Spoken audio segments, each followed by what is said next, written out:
Consistency always beats harder. Watch this. First caller is James from Oklahoma. James, what's happening, man? How can we help you?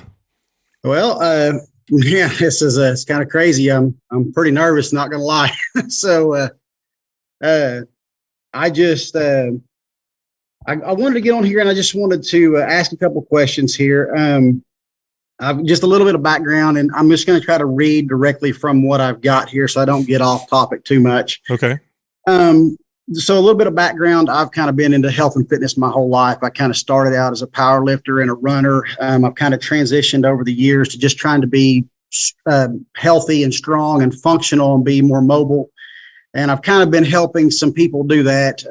We live in a pretty low income area, and a lot of people struggle with understanding it and how to apply it. And a lot of people think that it needs to be hard, and it doesn't have to be hard. It's just to be consistent.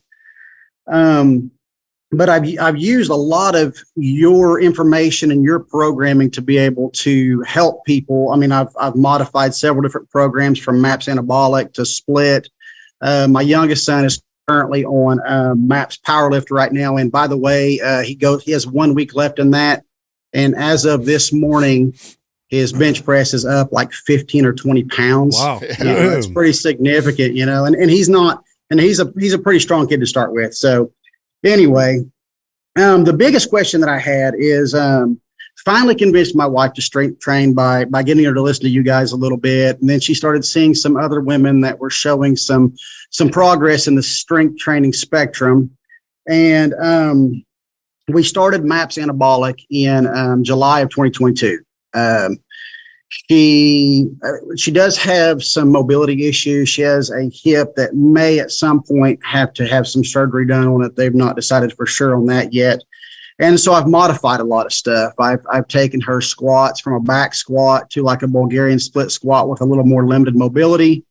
And then also some air squats to get depth and things like that, but just try to work on mobility over the first 3 month spectrum of that program. And I guess it was 12 weeks total, including the pre-phase. She saw, a mobility change outrageously. She was just so excited one day. She was able to bend over and squat down and pick something off the floor without bending over. It was just a huge, huge, huge difference. And by sticking to that program, I did kind of try to go with what you guys said. Don't take anything away. She's a little bit of a bigger woman to start with. Hopefully she doesn't nail me to the cross here on this deal, but she started right around 257. She's about 5'6". Over the course of about 3 months, she didn't see any weight loss at all. But what we did see is about a 23-inch total body composition change. She lost about 8 inches in her waist. She lost about 1.5 inches each one of her legs, lost 0.5 inch in her arms, things like that. Wow. So she was like, okay, let's keep going. So we kept going. We're our third time through anabolic. We just finished it up. And at this point, things are starting to slow a little bit. We're starting to see we're still seeing a slight bit of weight loss. Her weight has actually came down about 10 pounds now. And the composition change is definitely there. She looks more athletic. She looks stronger. She is getting significantly stronger. When we started with the dumbbell bench presses and stuff, and we're talking like 10 pounds was pretty rough on her. Last week, she did the 40s for 4 sets of 8. Yeah. Holy cow. So yeah, it's a pretty significant change. Her mobility is just off the charts. I just am to the point though, where we've had her caloric intake. I pushed it up a little bit to start with to kind of reverse diet her a little bit. Minimum of 150 grams of protein a day, as much as possible from real food, and then supplementing with a protein shake to if we don't hit those goals. And she was at about 2,200 to 2,400 calories a day. With that, she was still dropping inches, but now we're to the point where we were just looking at, do we continue with anabolic? Do we start trying to change things up? We started Split 4 weeks ago. We will finish week 4 of Split this Saturday, but I didn't know if that was the right course to take at this point. Do we continue with anabolic? Do we go with Split? Do I try to work in something like symmetry, or just not sure how to move forward?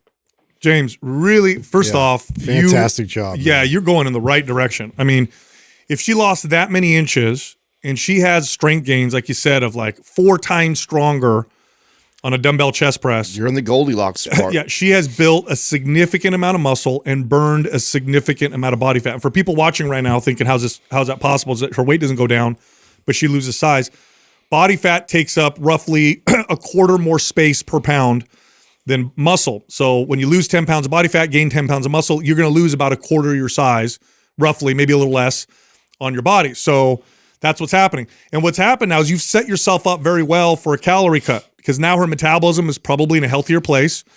And now you can cut and she's not going to get this crazy metabolic adaptation like she might have in the beginning, and she'll get leaner. As far as programming is concerned, the importance with the programming is really just what's appropriate for her body to continue her progress, to keep her improving mobility, to keep her in a healthy place. The best way to go after anabolic is MAPS Performance. Symmetry would be good as well. Either program would be great. If you don't have performance, I'll send that over to you because that's ideally the direction you want to go, especially if you've done anabolic a couple times in a row. Yeah. Now, I do want to comment on the mobility thing. I want to say this just for the audience and even for you. The key to mobility is strength. People think it's flexibility. It's not. It's strength. Now, what that means is not necessarily that you can lift more weight, but rather you have strength in larger ranges of motion. You have enough strength to where your body doesn't get tight to try to protect itself. So when someone starts working out, and if they do it right, they're going to see significant improvements in mobility, and that's what she did. Even though she did a non-mobility program like MAPS Anabolic, which is very sagittal plane or whatever, very straightforward kind of strength exercises. She saw a great improvement in her mobility. But yeah, I think you can do a cut now with her. I could drop her 400, 500 calories, probably mostly from carbs is what I would do. And then I would go MAPS Performance or MAPS Symmetry. And again, if you don't have performance, we'll send that to you. That would be perfect. So I want to comment on that because you do have some options here. I actually think, and what matters is where her mindset is on where I would take her if she was a client. In a perfect world, I'm actually going to stay the course nutritionally, and I'm going to switch up her programming and maybe even consider increasing calories a little bit in a perfect world. And and what I mean by a perfect world is that she trusts me.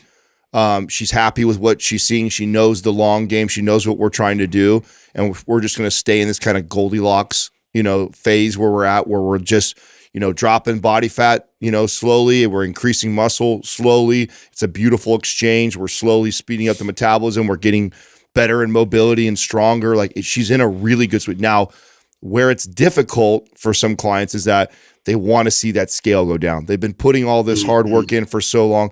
And so if she's at this kind of breaking point mentally where she's frustrated, you've done a good enough job now building her metabolism up that you can do exactly what Sal said to show her some change, like to show her some scale movement, right? You could cut 500 calories out, maybe even increase a little bit of movement, and then in addition to that, switch her program, and she's going to drop some weight for sure. But what you're going to have to do is you're going to have to go back to reverse dieting again sooner or later. She's not going to drop her full, 70, 80, 100 pounds that she may want to lose all from just a 500 calorie deficit. What will end up happening is you'll show her a nice little drop, and then eventually her body will start to adapt to that new caloric maintenance, and then she'll be at a new plateau again. Versus just keep on this process of let's just keep slowly adding more calories and building muscle until I get you maybe to a place where you look at me and you're like, honey, I can't eat anymore. You got me eating 2,800 calories. All I'm doing is eating all day long. Now I want to go. That's where I want to take a client is I want to keep pushing the calories till they get to that point. And then when I reverse them, or when I cut them, they're at a place where they're like content, they're losing weight, and we have more room to drop even more if I want to continue the weight loss.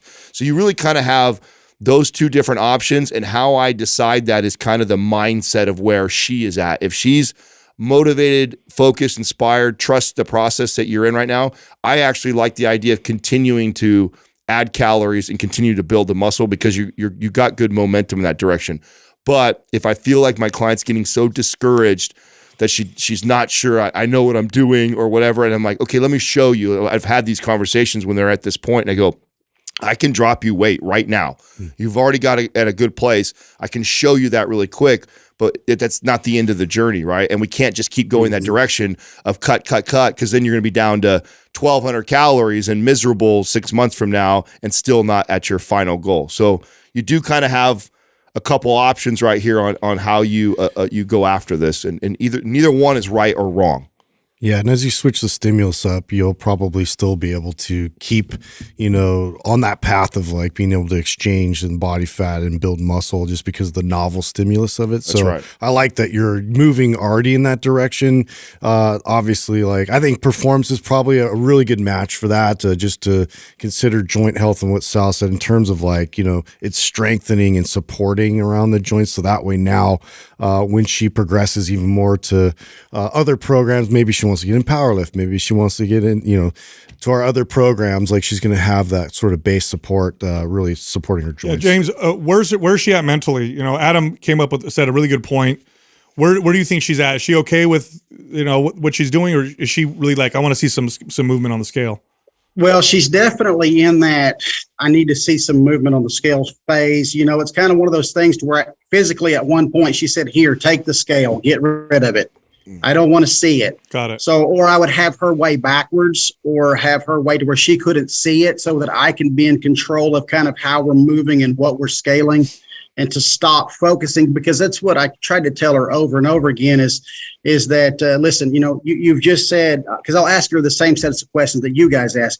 How's your mobility? Do you feel better? Are you moving more? Do you see your strength increasing? And it's yes, yes, yes, yes. But this one factor is the one that, that controls that mind so much from what society and things have done, okay. And that. Well, James, there's two things you could do with that. One thing that I used to do with clients in that situation is I would record body fat percentage, because then I could show them weight loss in terms of fat loss and say, okay, your weight's the same on the scale. You gained this much muscle, but you actually did lose this many pounds of body fat. Sometimes that would help. But you're on the right path. And I tell you what, I think I have a happy medium for you. MAPS Performance is more of a calorie burning program than MAPS Anabolic anyway. Okay. Yeah. So you might not need to do a 500 calorie cut. You could probably do a 250, 300 calorie cut, and then MAPS Performance will make up the difference. And then what you could do on top of that is you could start increasing activity throughout the day. So if she's not walking, let's say 10, 15 minutes after breakfast, lunch, and dinner, you could just add that. And that combination right there will show her some pretty good movement on the scale. Yeah. Are you guys tracking steps at all? Yes. Yeah. I originally started, and keep in mind, she came from zero fitness background. So I do understand that the initial burst of this was just from some sort of activity. But I told her, I would like you for 2 weeks to wear this tracker.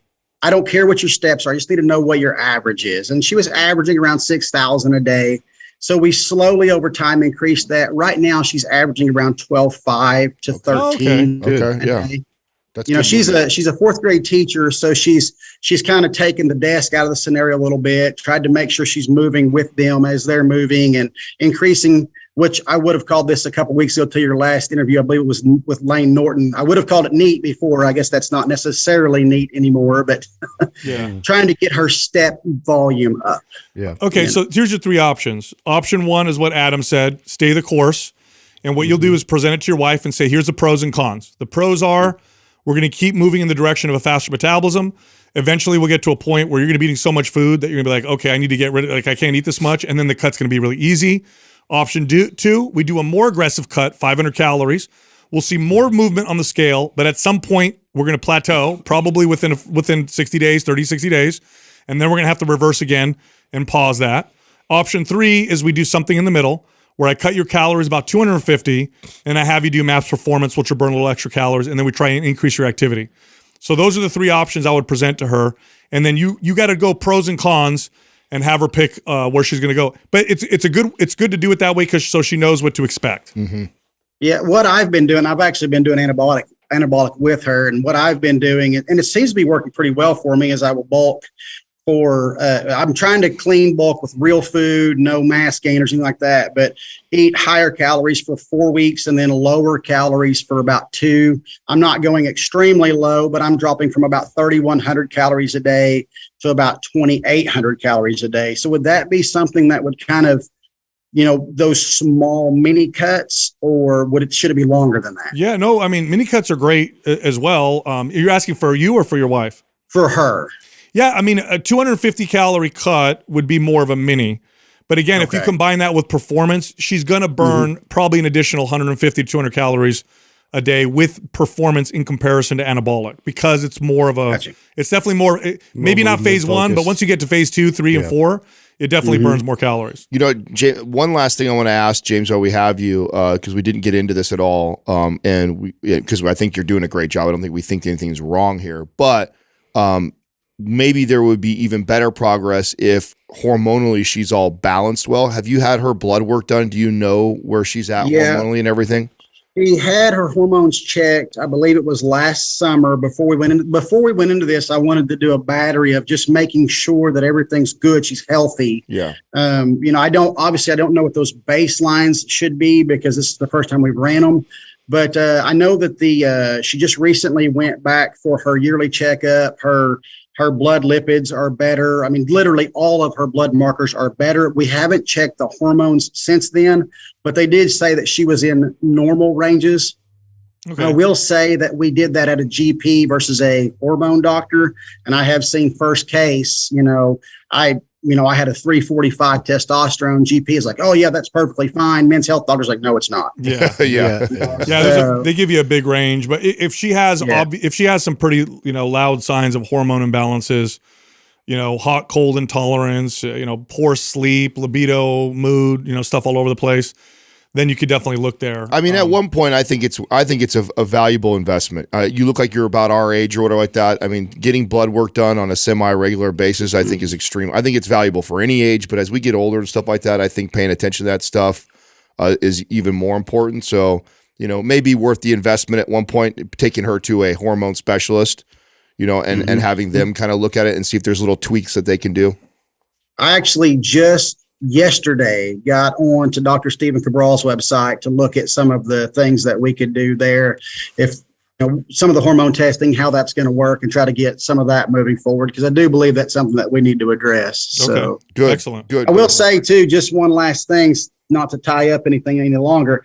I was in I just say this for the other people, that MAPS Anabolic didn't just work for her. I've been 3 times through anabolic. I'm into split now, but in my 3 times through anabolic, I gained 18 pounds of lean muscle, and I wasn't in terrible shape when this started. I've went up 2 1/4 inches in each one of my legs, in the thigh area, about 1/4 to 1/2 inch in my calves. I've put on 3/4 of an inch in my arms. My chest has grown. I mean, it's crazy how rest. That 3 days of just work and then the rest, it's just. But anyway, it works, man. A genius must have created that program. Hey, we're going to send you MAPS Performance if you don't have that. Okay, James? Yeah, it's perfect. Yeah. Thank you. You got it, man. And good luck, huh? Great job, by the way. Yeah. Keep us posted, dude. Yes. Will do. Thank you. Right. Wow. What a great direction. Going. So that's obviously you've been listening to the podcast for a long time. Yeah, and I tell you, man, it's so good for people to hear that, because if you said she was 245 pounds, a lot of people of that state are like, I just want to lose weight, I don't care. Yeah. But she lost so much body fat and built so much muscle that the scale didn't move, but she lost the combined total, what do you say, 28 inches on her whole body? Yeah. Like that she is setting herself up to not do what most people do, which is not put it back on, gain all the way back. Yeah. Listen, the challenge is not losing the weight. Almost everybody who tries to lose weight loses some weight. Almost all of them gain it back and then some. Yeah. So it's not the weight loss that's the challenge. That's how they do it. It's the keeping it off, and he's setting the stage for that to not happen. So great job.